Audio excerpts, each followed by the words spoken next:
как играть на манке на белолобого гуся, как издавать базовые звуки.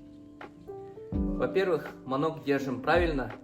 Мы советуем держать манок с самого конца горна большим и указательным пальцем. Вот таким вот образом. Вначале учимся играть одной рукой, а вторая рука нам понадобится только для увеличения громкости и объема звука. Прилагаем ее вот так.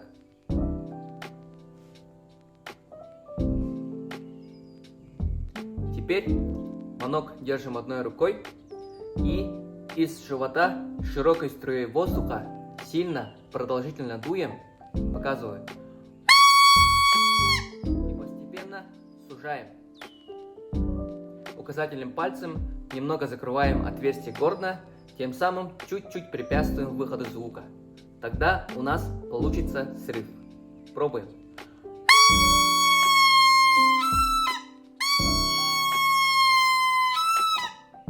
Вот мы нашли правильное положение. Теперь начинаем издавать гусиные звуки. Гусиный йодль состоит из двух частей.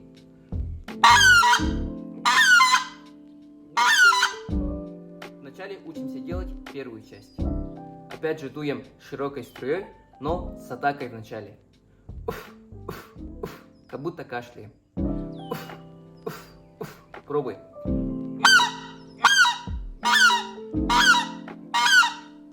Первую часть мы получили, теперь вторая. Так же как и первая, но конец закрываем. Дуем еще резче и короче.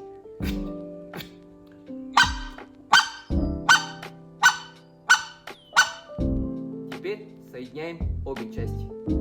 Вначале учимся играть медленно, потом постепенно ускоряемся.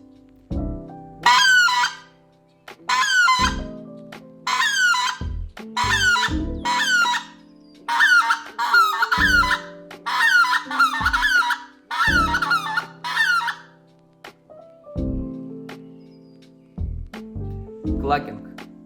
По-простому говоря, это звуки сидящих гусей. Как его делать? Делаем, как и вторую часть йодля. Это получается череда последовательных коротких звуков.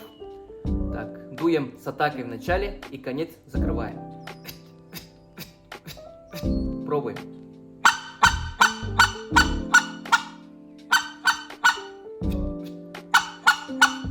Тональность может быть разная.